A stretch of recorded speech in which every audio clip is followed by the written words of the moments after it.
Se réveiller 90 ans trop tôt et devoir mourir dans la solitude. Vous avez le pouvoir de réveiller qui vous voulez pour tenir compagnie, mais c'est aussi leur voler leur vie. Le feriez-vous?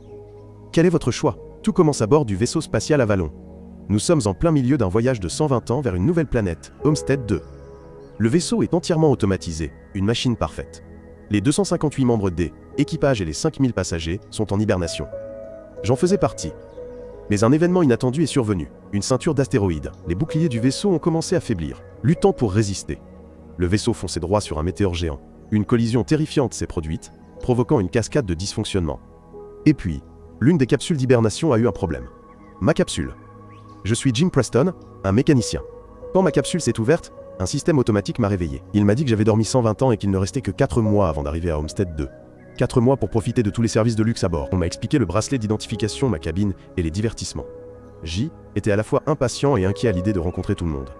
Je me suis préparé, j'ai quitté ma cabine et je suis entré dans une salle de classe automatisée. Une projection holographique a commencé une conférence sur la Terre. Elle décrivait cet endroit comme surpeuplé, cher et exagéré. Elle m'a dit de garder mes questions pour la fin du cours. Mais j'ai continué à demander pourquoi J était le seul ici. J'ai réalisé que ce robot ne pouvait pas me répondre, alors je suis allé chercher quelqu'un d'autre. Je suis allé dans le hall principal du vaisseau.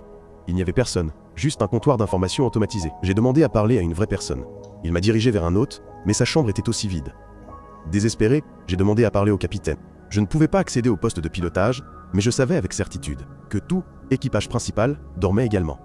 Finalement, je suis allé à l'observatoire et j'ai découvert une vérité terrible.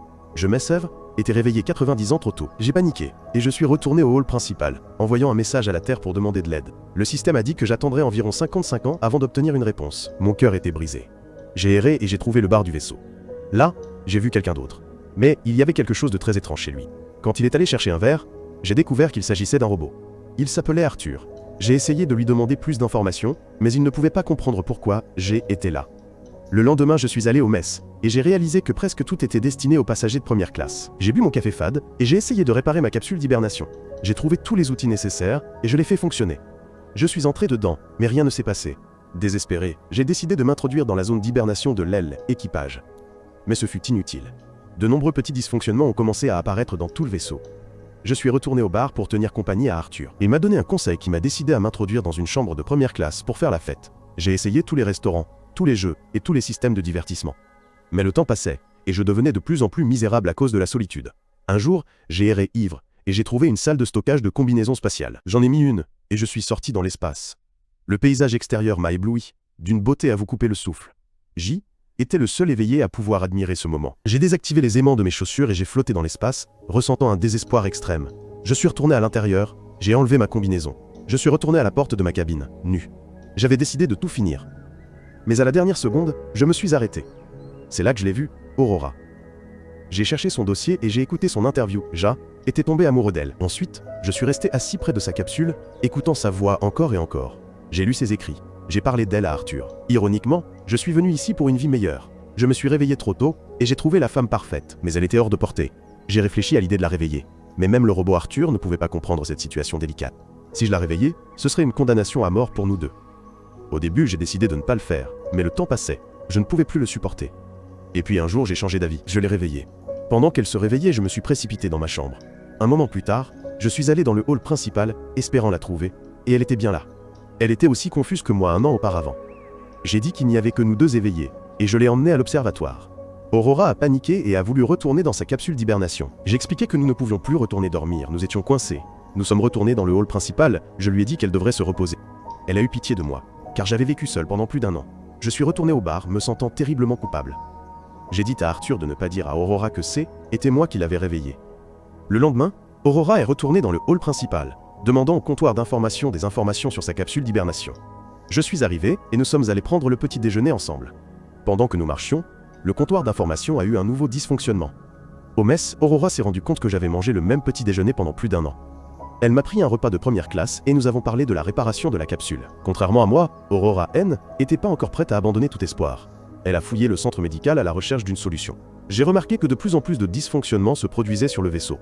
Un certain temps plus tard, Aurora s'est plainte de la vie sur Avalon. Elle écrivait, courait dans le vaisseau et nageait dans la piscine. Elle était de plus en plus consciente de sa situation. Elle est venue m'interviewer, pensant que mon histoire serait intéressante. Elle m'a demandé pourquoi j'avais émigré, Et j'ai répondu que j'espérais recommencer ma vie. Ensuite, Aurora a finalement partagé la raison pour laquelle elle était ici. Contrairement aux autres, elle avait un billet aller-retour. Elle avait l'intention d'aller à Homestead 2, d'y vivre 1 an, puis de retourner sur Terre pour devenir la première journaliste à le faire. Aurora a progressivement abandonné tout espoir, et j'ai essayé de la remonter.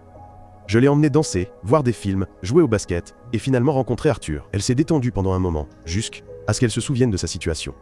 Je me suis retrouvé seul avec le robot, me sentant mal. Un moment plus tard, Aurora est entrée dans l'observatoire et a vu la maquette miniature du bâtiment Chrysler que j'avais fabriqué pour elle. Puis nous avons eu un rendez-vous au bar. Nous avons dîné et partagé nos vies. Elle m'a raconté que son père était mort quand elle était adolescente. Après le dîner, j'ai emmené Aurora dans l'espace, et nous nous sommes promenés ensemble. Finalement, j'ai eu quelqu'un avec qui partager cette expérience incroyable. J'ai désactivé les aimants et nous avons flotté ensemble parmi les étoiles. Nous sommes retournés à l'intérieur, et nous nous sommes embrassés puis nous avons passé la nuit ensemble. Peu de temps après, nous avons commencé à vivre comme un couple. Aurora a emménagé dans ma cabine et a écrit sur sa vie. Nous courions ensemble, mangions ensemble, dormions ensemble. J'ai exploré davantage le vaisseau et trouvé le jardin hydroponique. J'ai apporté des fleurs à Aurora. Un jour, le vaisseau est passé près d'une étoile géante rouge. Était l'anniversaire d'Aurora, alors nous avons fait la fête au restaurant. Je suis allé aux toilettes, préparant la bague que j'avais fabriquée pour Aurora pendant qu'elle parlait à Arthur. Et Arthur lui a dit la vérité. Soudain, je suis revenu et elle m'a fait face avec un profond doute. Elle s'est enfuie en colère. Je suis retourné à ma cabine et j'ai constaté que ses affaires avaient disparu. Le lendemain, je l'ai rencontrée au mess, mais elle s'est enfuie. Aurora était complètement dévastée. Une nuit, elle est entrée dans ma cabine, m'a frappé voulant me tuer. J'ai essayé de m'excuser et d'expliquer mes actions. J'ai dit que je l'aimais, mais elle ne s'en souciait pas. Elle ne pouvait pas me pardonner d'avoir volé sa vie. Une autre nuit, un autre incident s'est produit. Le vaisseau a connu une grave défaillance, et le système de contrôle principal a cessé de fonctionner. L'ascenseur dans lequel J était également en panne. Aurora est entrée dans le hall principal et a vu que j'avais planté un arbre. Ensuite, elle est allée au mess et a constaté que les distributeurs automatiques étaient également en panne. Soudain, nous avons entendu la voix du commandant de bord. Nous avons couru vers le hall principal et avons vu Gus Mancuso devant l'arbre. Nous nous sommes présentés et lui avons parlé de la situation. Il ne comprenait pas comment les 3 capsules d'hibernation avaient pu tomber en panne. Mancuso nous a emmenés au poste de pilotage et a découvert que quelque chose n'allait pas. En partant, un robot a failli nous tomber dessus. Nous avons dit à Mancuso que les incidents étaient de plus en plus fréquents. Il a dit que cela ne devrait pas arriver. Mancuso a vérifié les capsules et a découvert ce que j'avais fait. Il a dit que mes actions étaient terribles. Ensuite, il est resté dans le poste de pilotage pour vérifier les données, et Aurora l'a rejoint. Ils ont parlé de ce qui était arrivé à sa capsule. Je suis entré avec le 16e robot défectueux. Mancuso s'est senti mal. En sortant, il a craché du sang. Cette nuit-là, Aurora n'a pas pu dormir. Alors elle est allée nager. Soudain, le vaisseau a perdu sa gravité et elle a commencé à se noyer. Le système de contrôle de gravité a redémarré et elle a échappé de peu à la mort. Nous sommes allés chercher Mancuso. Tous les 3, nous sommes retournés au poste de pilotage, découvrant lentement ce qui se passait. Mancuso a découvert que quelque chose était passé il y a 2 ans, endommageant un système principal. Nous devons le trouver et le réparer. Sinon, tout le vaisseau sera perdu. Nous sommes allés chercher le problème, mais Mancuso s'est évanoui. Il était en train de mourir. Il n'y avait aucun remède ni aucun moyen de prolonger sa vie. Un moment plus tard, Mancuso m'a donné son bracelet et est mort. Soudain, les lumières sont passées au rouge d'alarme et le vaisseau a commencé à trembler. J'ai dit à Aurora que j'avais besoin de son aide.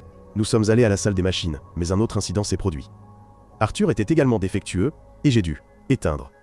Finalement, nous sommes arrivés à la salle des machines. Nous avons trouvé le problème dans la centrale électrique. La collision avec le météore avait créé un trou. J'ai été aspiré, mais j'ai pu m'accrocher à la trappe. Finalement, j'ai été aspiré. Mais nous avons rapidement colmaté le trou. Peu de temps après, j'ai réalisé qu'il y avait plus d'un trou. Nous avons suivi la trace et découvert qu'elle avait touché l'ordinateur de contrôle du réacteur. Je pense pouvoir trouver une pièce de rechange. Nous l'avons trouvée et remplacée, mais la purge du réacteur a échoué. J'ai réalisé que je devais ouvrir la purge de l'extérieur pour refroidir le réacteur. J'ai donné à Aurora le bracelet de Mancuso. Elle m'a aidé à enfiler ma combinaison spatiale. Alors que j'entrais dans la porte de la capsule, elle a dit qu'elle ne pouvait pas vivre sans moi. Aurora est retournée au réacteur, où la température avait atteint un niveau dangereux. Pendant ce temps, j'essayais d'ouvrir la trappe de purge. La température augmentait, et j'ai réalisé que je devais maintenir la trappe de purge avec ma main. J'ai dit à Aurora de purger le réacteur. Elle ne voulait pas que je meure, mais j'ai dit que nous devions sauver les autres. Et elle l'a fait. La purge a réussi, mais le flux m'a projeté loin et a rompu mon cordon de sécurité. Je meurs. Je lui ai encore une fois dit que J était désolé. Aurora a mis une combinaison spatiale et s'est envolée pour me sauver. Mais son cordon était trop court. Elle a été ramenée, mais a réussi à saisir mon cordon. Aurora m'a ramené à l'infirmerie, mais J était mort. Elle a utilisé le bracelet de Mancuso pour me ressusciter. La capsule médicale a miraculeusement fonctionné et m'a ramené. Aurora m'a pardonné. Ensuite, Aurora a réparé Arthur, et nous avons organisé des funérailles solennelles pour Mancuso. Je l'ai emmenée à l'infirmerie et lui ai dit que j'avais trouvé un moyen de la faire hiberner. Je lui ai dit d'entrer et de terminer son voyage, mais comme elle l'a écrit plus tard, elle a refusé. Finalement, je lui ai demandé ça. 88 ans plus tard, l'équipage s'est réveillé pour découvrir une surprise. Aurora a laissé un message, racontant l'histoire de notre vie sur le vaisseau. Mon histoire se termine ici, assurez-vous de vous abonner à la chaîne et d'activer les notifications. Merci d'avoir regardé jusqu'à la fin et à bientôt.